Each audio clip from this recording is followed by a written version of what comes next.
everyone. Welcome to Accelerate's Zip Chat. I'm Jill Hurston. I'm the Director of Marketing at Accelerate, and we're here for episode 19. It's just a mini Zip Chat, kind of a follow-up from the one we did in January for tech trends and predictions. So with that, I'm going to turn it over to our host today, Jeremy Chapman. He is our VP of Software Services. Jeremy, over to you. Thanks, Jill. Welcome everybody to episode 19, Fintech Trends. Last month we did a Zip Chat on tech trends of 2021, and we covered a number of trends and predictions from a survey that we conducted at the end of the year that included multiple aspects of fintech. We got a great response from a number of viewers and want to thank everyone for all the comments and feedback. Additionally, due to all this feedback and comments, we wanted to take a deeper dive into fintech. So here we go.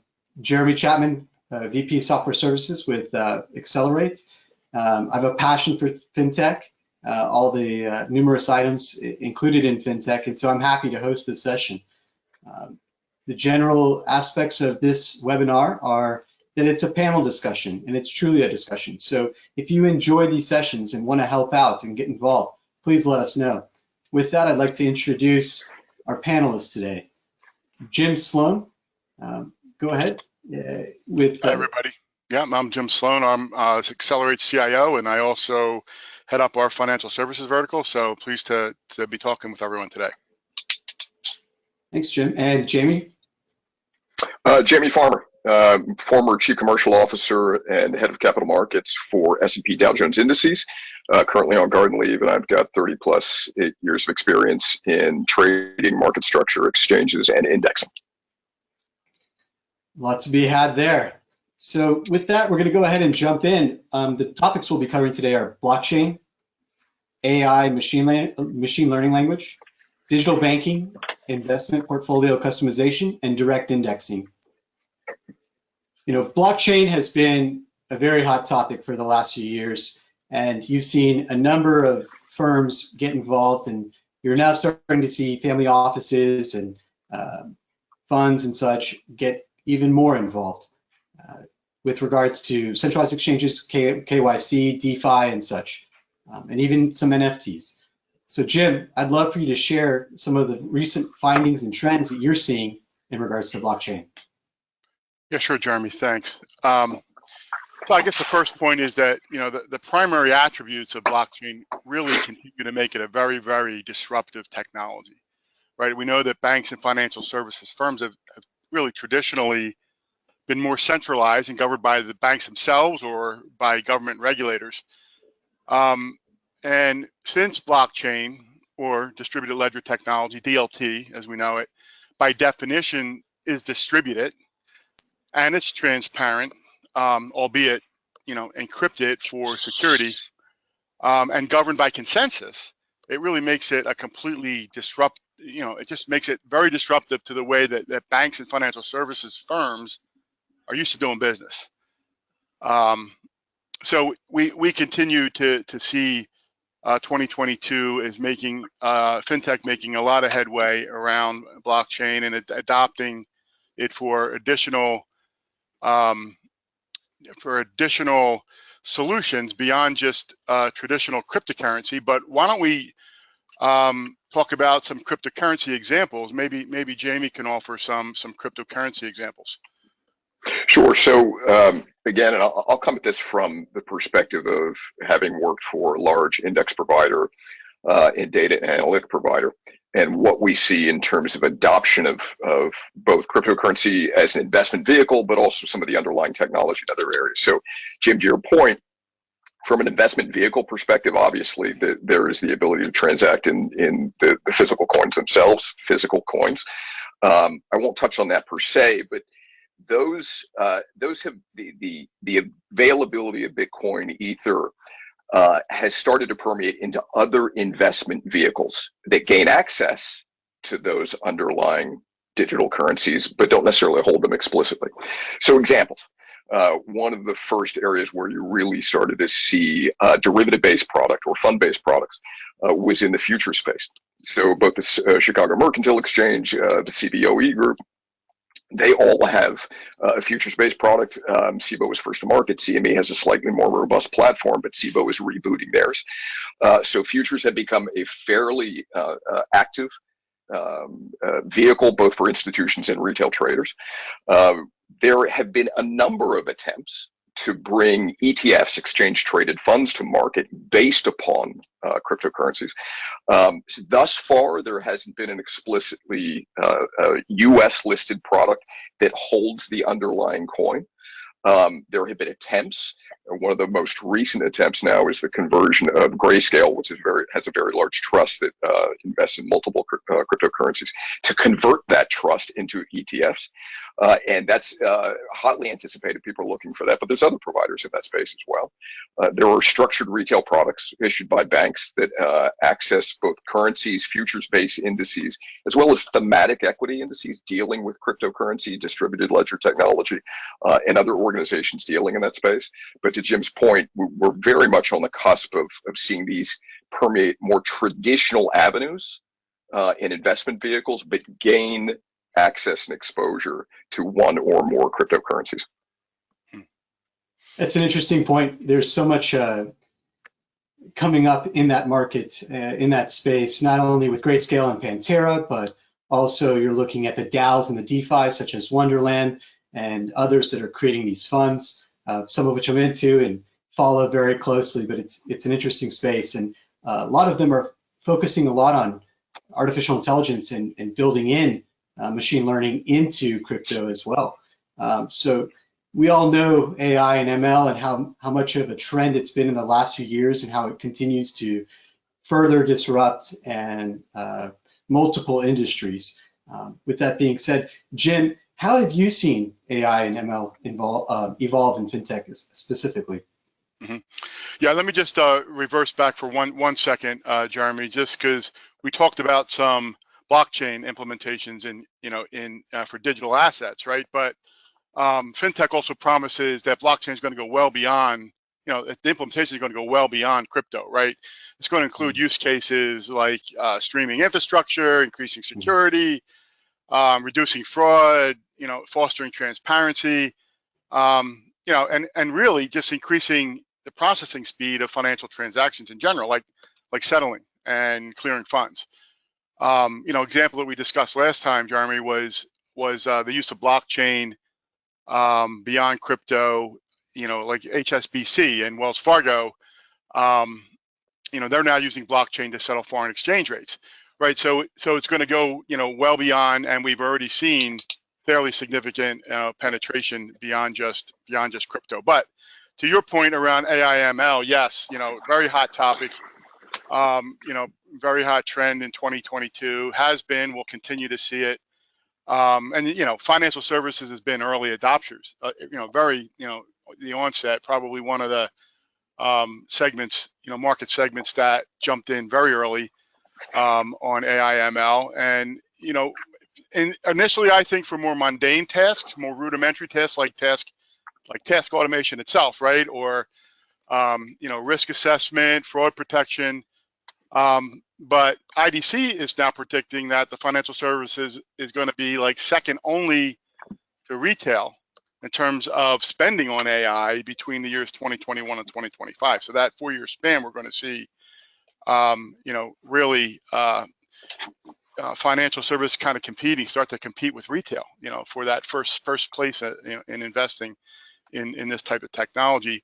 But I think the challenge is going to be to really introduce AI and ML to less predictive tasks, right? So sales, for example, would be a fairly complex arena for AI to play in, as well as customized services, and certainly, wealth planning, decision processing, right? Which is where we're still starting to see, a lot of innovation, right? Portfolio management and risk analytics, they're really good examples that I think discussed last time that, where we're seeing AI ML, really, that they must step up and assist in making investment decisions, optimizing portfolio holdings, exposing investment risk, and a lot of times that involves, mining gobs and gobs of data that is just not possible through traditional means, and bringing out, deep insights about that data, and helping really to assist decision making in terms of investments in general. I'm sure Jamie's got some examples here as well. Yeah, Jim, forgive me also, real quick, let me circle back on the prior component, because two areas I would touch on with respect to DLT and digital assets in general is, as you noted, the cryptocurrency and investment vehicles themselves. But two other areas which I've seen recently, which I think are really rather interesting, is the notion of tokenization and applying tokenization technology to gain access to illiquid instruments or illiquid investments, alternative investments. Could be real estate, could be private companies or small public companies as an additional means of distribution outside of just the listed equities. And I've even seen some organizations starting to look around the notion of tokenization of private wine stocks, private bourbon stocks, things that have really gone, and this is all about the quest for yield and the search for yield, right? Some of these asset classes, they're not liquid, they're unusual, but their returns have been parabolic over the last couple of years. And so how do we gain access to things like that? Tokenization is one approach. And then to your point about the underlying technology of the chain and DLT permeating all elements of the product. I know there's a handful of firms now that are looking at completely automated equity fund management, driven by chain-enabled ingestion of data, actions regarding the maintenance of that fund driven by smart contracts triggered by the ingestion of that data, all the risk management, all the trading, all the distribution, everything is done by way of chain technology.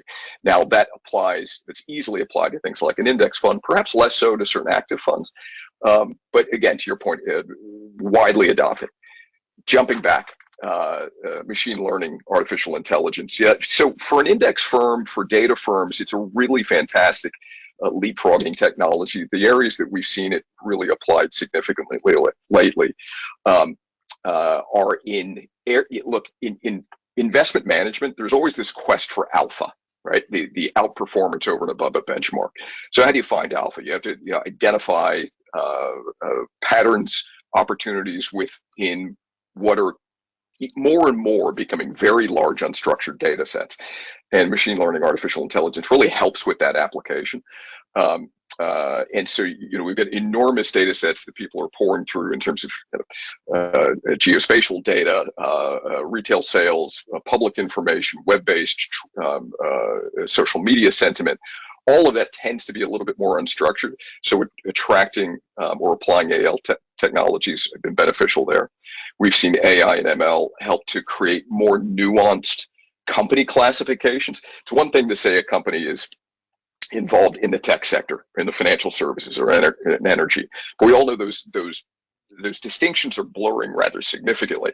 And so application of natural language processing to determine from publicly available information, whether public, media, regulatory filings, to really help qualify what company operations are involved in different areas. That applies to index creation, it applies to, as I say, hierarchical schemes, and it really just helps enable more nuanced investment management. Great points. Yeah, definitely. Jim, you spoke of, portfolio management and such. How much have you seen, customization occur with regards to your investment portfolio? My own personally, or you're talking about coming and going in the industry? Coming and going in the industry, as well as yours. Yeah.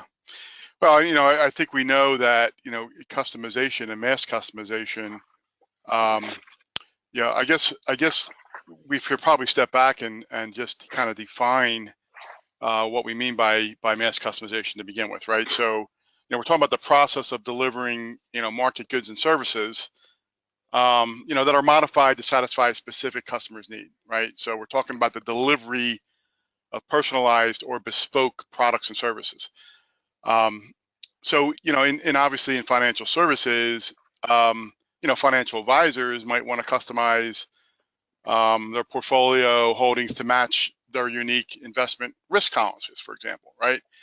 Or their unique time horizon, right? Or their particular investment styles, or certain a niche area of the market that they might, want to exclude, that maybe an index, benchmark might be more widely covering, but they might have a sensitivity around a certain area and might want to drop something from that portfolio, right? Or, investments that, really just sort of encompass their future goals, right? So I think one of the things that we're seeing in portfolio management, and I'm certain that all the big four, the big four custodians that we can think of, Pershing and Fidelity and TD, Schwab, they're all using, some of the strategies we're talking about, around AI, to help really make it much smarter to optimize those portfolios and to construct, as Jamie was talking about, construct those portfolios. But one of the things that's very, very, it's not necessarily a new concept, but it's gaining a lot of traction of late in advisor technology and portfolio management, is this concept of direct indexing, right? So, that's the primary use case that we really think we'll be discussing today. But why don't we, before we jump like headstrong right down into direct indexing, maybe Jamie in his wealth of experience in the indexing business, can give us a little bit of an overview first about indexes in general. Happy to. Purely by serendipity, indexing has been in my career since my first days at the Philadelphia Stock Exchange. And if you can see this, actually, I'll cut back here. It says, "I love indexing." It's a little bit of a geeky thing, but take it for what it's worth. So indexing. Well, let's talk about that before, to Jim's point, we move into what direct indexing is, because direct indexing is effectively just one additional step in the evolution of indexing overall. So my experience is everybody knows what an index is. Your drive time radio, you're watching the news at night, you're reading the paper the next day. There's always a reference to the Dow, the NASDAQ, the S&P 500. So everybody hears what an index is. Everybody knows what an index is. It's the answer to what did the market do today? One of those indexes went up or down or whatever, or traded sideways. But my experience is most people don't really understand what there is behind indexing. So let's talk about that very briefly. So what is an index? An index is simply a way of taking a wide range of variables and distilling their aggregate performance down into a single variable. That's it. It's very simple. The index that most people are familiar with, probably have the most attention to, and this is on a global basis, has the most brand equity, is the Dow Jones Industrial Average. It's the most popular one in terms of mind share, if you will. The Dow is actually not the very first popular index. The first one was the Dow Jones Railroad Index, which is now called the Dow Jones Transport Index. The Dow followed a few years after that, but the Dow traces its history back 125 years to 1896. Indices, their initial genesis was used as an editorial function, right? So Charles Dow crafted the Dow Jones Railroad Index and ultimately an industrial index as well, or industrial average, just to answer the question, what did the market do yesterday? It was an editorial function that it was incorporated in his newsletter, which ultimately became the Wall Street Journal many years later. Indices started there. Well, they evolved over time because the Dow, the industrial average, the railroad average, they had particular slices, particular focus. The industrial is the mega cap space of the U.S. stock market. But if you want to track the U.S. stock market, you're probably going to want to track international markets as well. And so we needed indices for those, global equity indices, covering developed markets, emerging markets, frontier markets. Then we started to move into different asset classes, not just on equities, not just individual company shares. We moved into fixed income. We moved in commodities. We moved into a whole host of other areas. Industry sectors were necessary. We talked about sector classification a little while ago, so I want to capture the tech, oil, or energy, consumer, financial services, et cetera, and get very granular. We can get very granular in the types of indices that track those. There are thematic indices. There are strategy indices. There are a whole host of indices. My former employer, S&P Dow Jones, calculates 900,000 indices, and they're just one of 325 index providers on the face of the earth. So it's become a very popular space. As I said, the first notion of an index was for an editorial construct. I just want to know what the market did yesterday. But over time, indices have been used for additional use cases. First is an editorial function. What did the market do? Then is defining an opportunity set, and is the basis for research. How can I begin to construct my portfolio? How do I evaluate the performance of my portfolio against a broader benchmark? All of these were the areas where indices were applied. The most common that we're familiar with now, using an index as the basis for an investment product, is really the most recently applied concept. The very first index fund was in the 1970s. And now we've led from that space into a profusion of ETFs that now on a global basis have $10 trillion in assets. And is one of the more disruptive technologies when you think about it, an investment vehicle. But that's the idea. Now, they've evolved over time. They become immensely popular. One of the reasons they're immensely popular is there's a very large body of evidence from an academic perspective, but also from an empirical real-world experience perspective, that index-based investments tend to outperform actively managed products.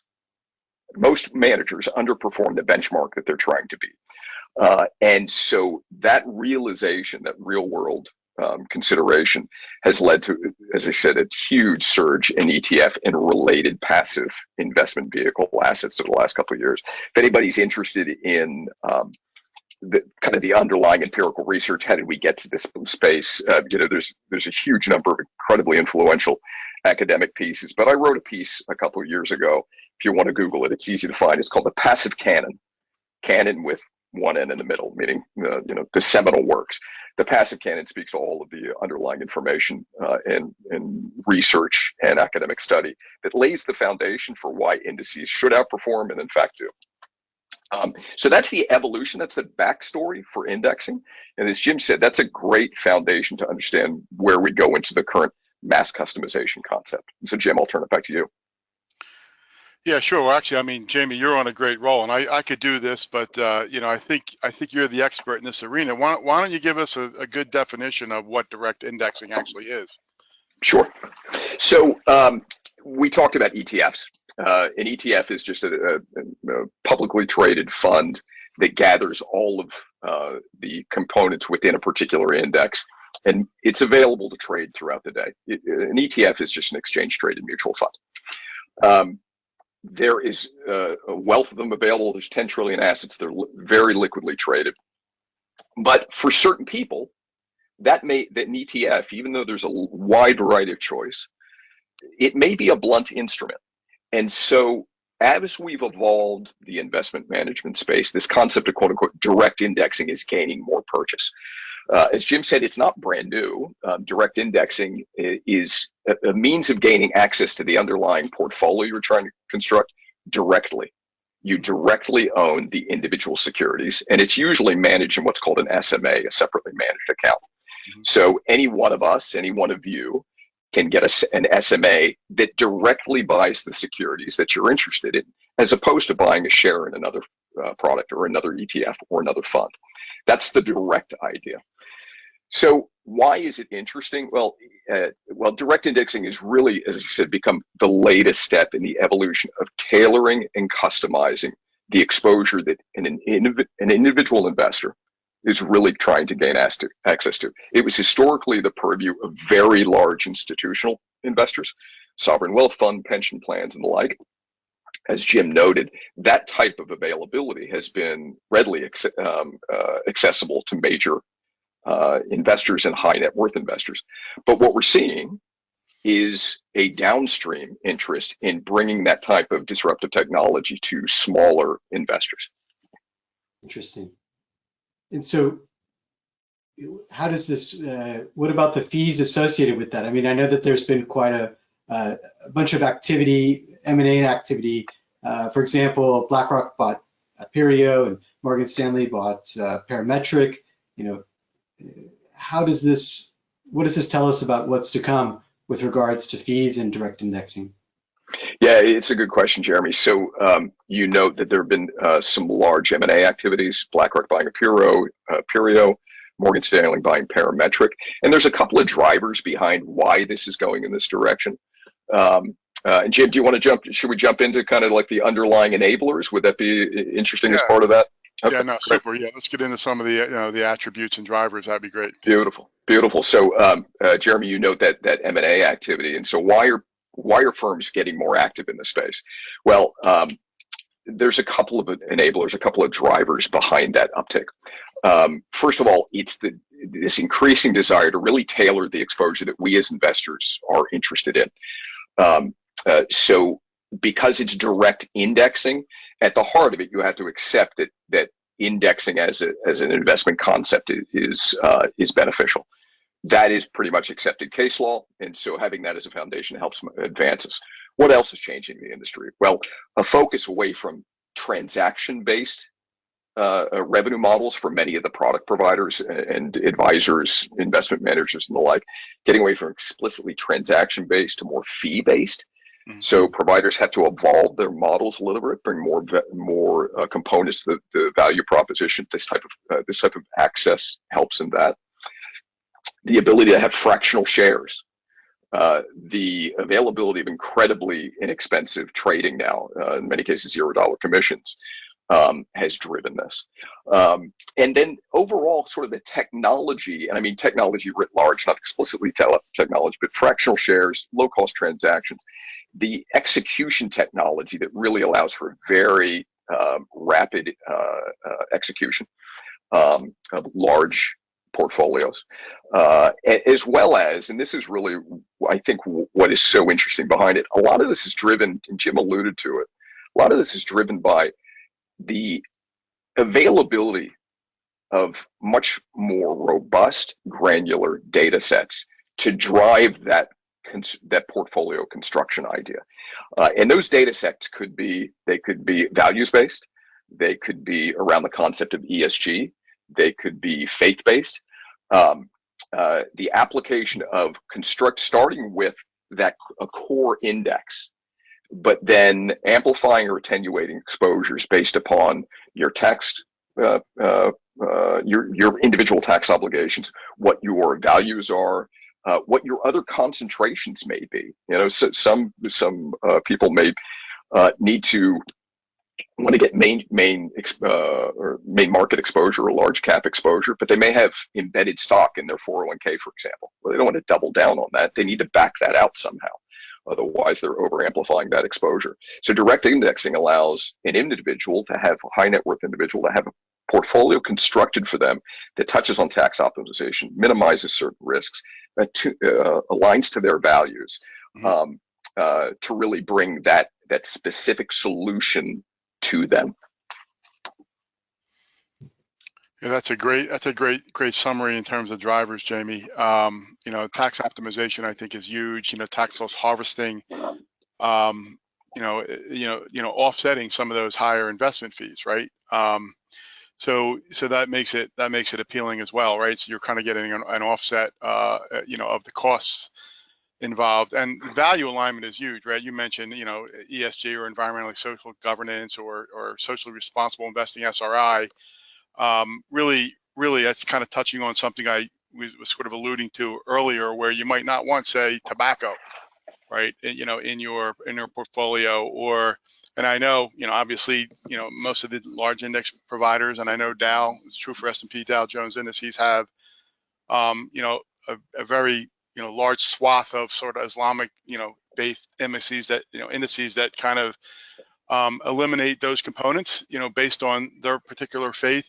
But, there could be, other areas that maybe that even some of those areas, that one person may not socially, believe is socially, relevant to them. They might want to exclude that too. So what you're really doing, with, I think, direct indexing is gaining the ability to follow the benchmark, right, and benefit from, all of the research that is going on and all of that rules-based methodology, that the index providers are effectively doing, but then tweaking it, going in kind of with a scalpel, right? So you're getting the benefit of both those large benchmarks, but then be able to just customize it, very, very narrowly, as you decide, whether it's tax optimization or value alignment or, or some other, legacy, match legacy holdings, or again, to match more your investment needs, on a particular time horizon, right? So when we talk about customization, obviously, hyper personalization comes into mind, right? And we've sort of been talking about this, right? We've kind of defined what that really means. Whether it's the ability to carve out, legacy holdings, or to more precisely, align a portfolio to a specific goal. We've kind of defined that as we've been talking about, right? So that's kind of a degree of customization that we're seeing, in fintech, and in particular in portfolio management and advisory services. And companies are coming out with systems, end-to-end systems. Pershing just announced, a new division of their company, Pershing X, to build out, a very large end-to-end, platform that's going to feature, very sophisticated, optimization and, obviously fractional support for fractional shares. You're going to need that to do, as you mentioned, SMA accounts. It might be an SMA account, Jamie. It might be a sleeve of a UMA account, right? Where there's a desire to manage that portfolio at an account level, but still take advantage of block trading, and then you need to allocate, those holdings across multiple accounts. So you're going to need to be able to support fractional shares, as you mentioned. So all of that's going to require, a fair amount of technology, right? Which is why we are, really kind of forecasting that. This idea of mass customization, particularly in the investment world, is going to really land square on, on the project portfolios of all the, CTOs and VPs of technology out there, because, you can't do any of this. It's all empowered with technology, including, for example, portfolio modeling, right? We're talking about these index benchmarks, and there's, as you pointed out, hundreds of examples that an advisor might want to offer to their investors, and they might kind of almost want sort of a drag and drop, drag and drop the the benchmark, and then be able to sort of drill down and tweak that benchmark. And so you're going to need tools to do these things. You're going to need tools to do that model, to visualize that, right? You're going to need ways to mine through the data and look for data points that might be hidden that you need to that plays into the risk attributes of a portfolio. So technology is going to really have to drive a lot of this customization, certainly across all fintech, but I think specifically regarding wealth management. So with regards to the wealth management aspect, what technologies are you encountering and seeing out there that are rising to the top and becoming more and more disruptive, and as well as mainstay? Is that a question for me or for Jamie, Jeremy? Oh, Jim, sorry. Go Okay, ahead. no problem. That's all. I know Jamie's got his own thoughts here. He's. Well, I'd love to hear from both, but Yeah. Sure. For me, it's like this highly customized solution, these end-to-end portfolio management solutions.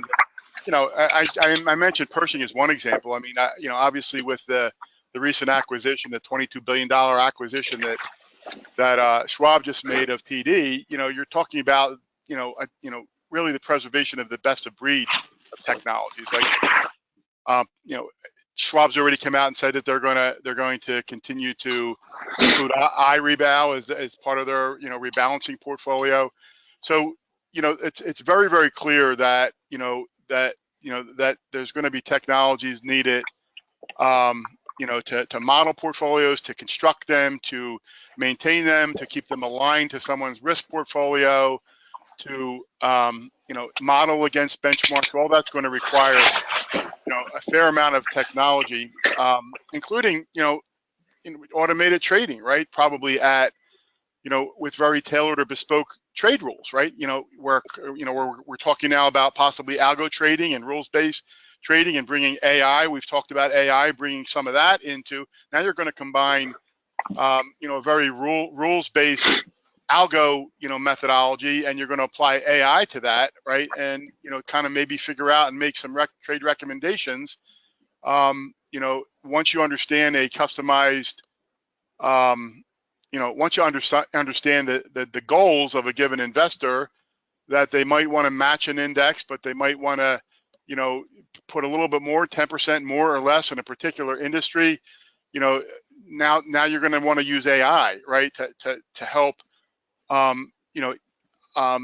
maybe survey, the investment, opportunities that are out there in the different investment vehicles that might match those characteristics, and then offer sort of, a limited, selection of where to place those funds, right, for investments.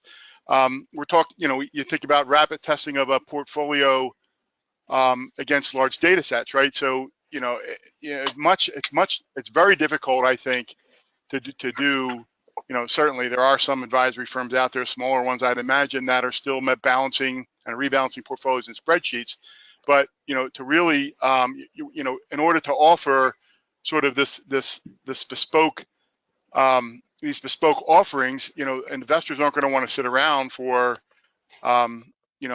weeks and months to understand what the performance of a potential investment would be. So the idea to back test, potential, performance, or we call rapid testing against a large data set, only technology is going to be able to help empower that.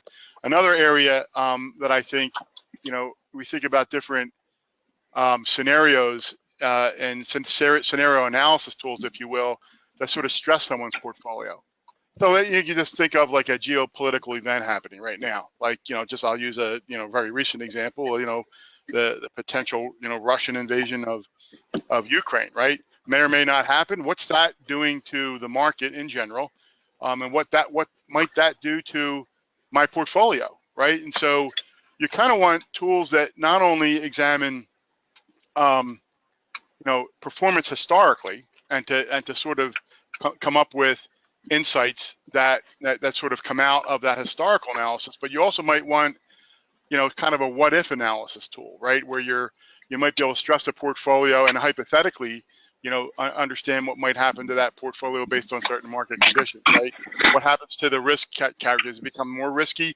What happens to the goals of that, the performance goals of that portfolio?